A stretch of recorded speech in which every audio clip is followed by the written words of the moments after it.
So yan mga idol, update lang natin tong dalawa nating version to na ordinary. Ayan, bali nakatindig na po yung isa. So yan yung flooring, galvanized din mga lodi. Ayan. Bali 37 yung lapad po niyan. Siyempre may upuan, sandalan, tapos foldable yung sa likod.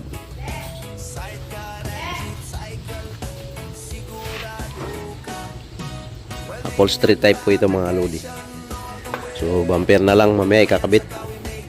Pagkatapos ng bumper, pang ilalim na yan mga idol. Tapos ng pang ilalim, bubong na yan.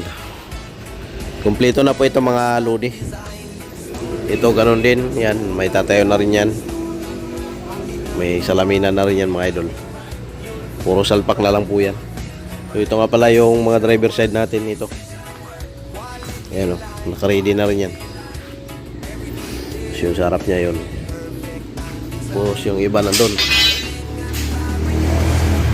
Yung driver side niya. Yung mga ano yan, square bar, mga matitibay. Ito mga idol. Yung bubong pala nun mga idol ay ito. Yan.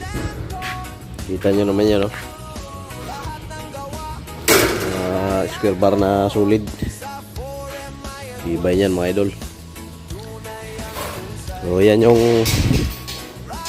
ating pang deliver. Bali sabay nga po pala natin itong ikakarga mga idol.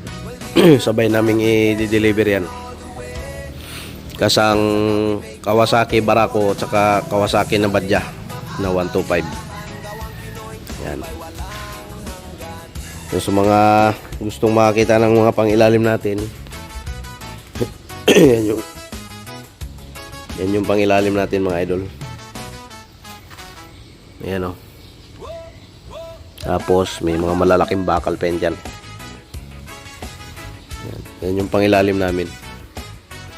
Makapal po yan mga idol, 4 inches ang pagitan.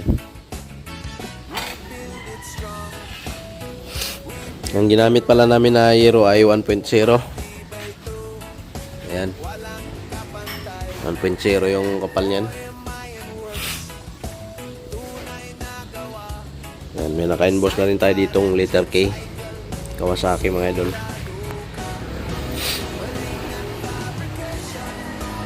Ito yung kanyang sanipa.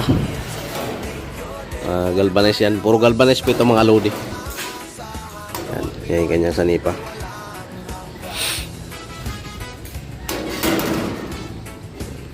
Dito mga idol, mayroon pa tayong lalagay dyan na round bar.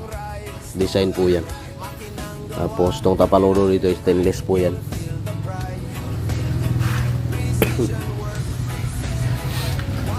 Pangpasada po ito ng mga idol natin.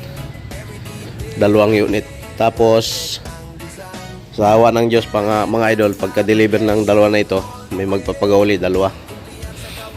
Yan. Kapalit ng 2 na yan. Ito yung ating driver side. Mga Gid Sporty yung ginagamit nating pipe mga lodi. Yan, mga kapal yan. Yan si idol. Yan.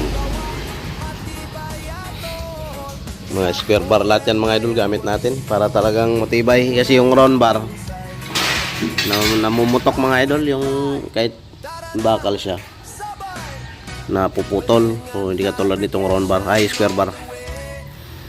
Matibay talaga siya mga idol. Pang heavy duty. Yan.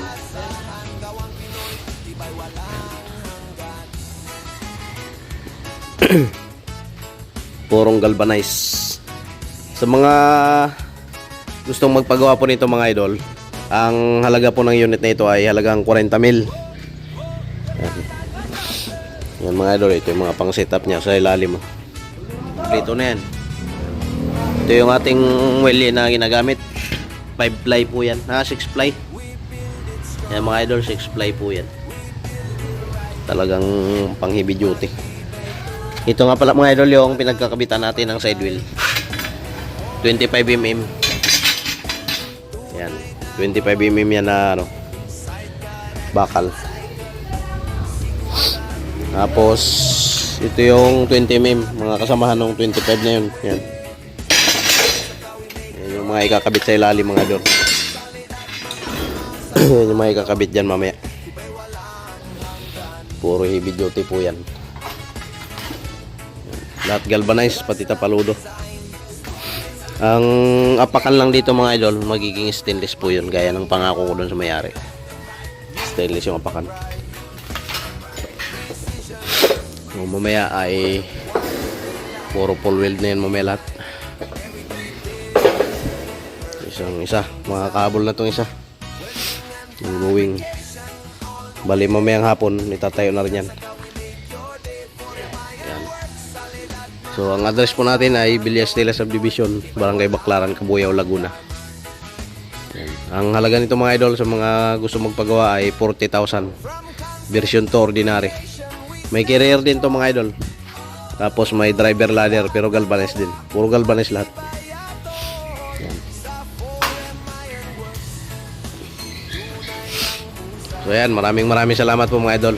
Sana sa mga hindi pa po nakapag-follow dyan sa ating page, follow na po kayo, Mr. Ems TV Official. Siyempre sa ating YouTube channel.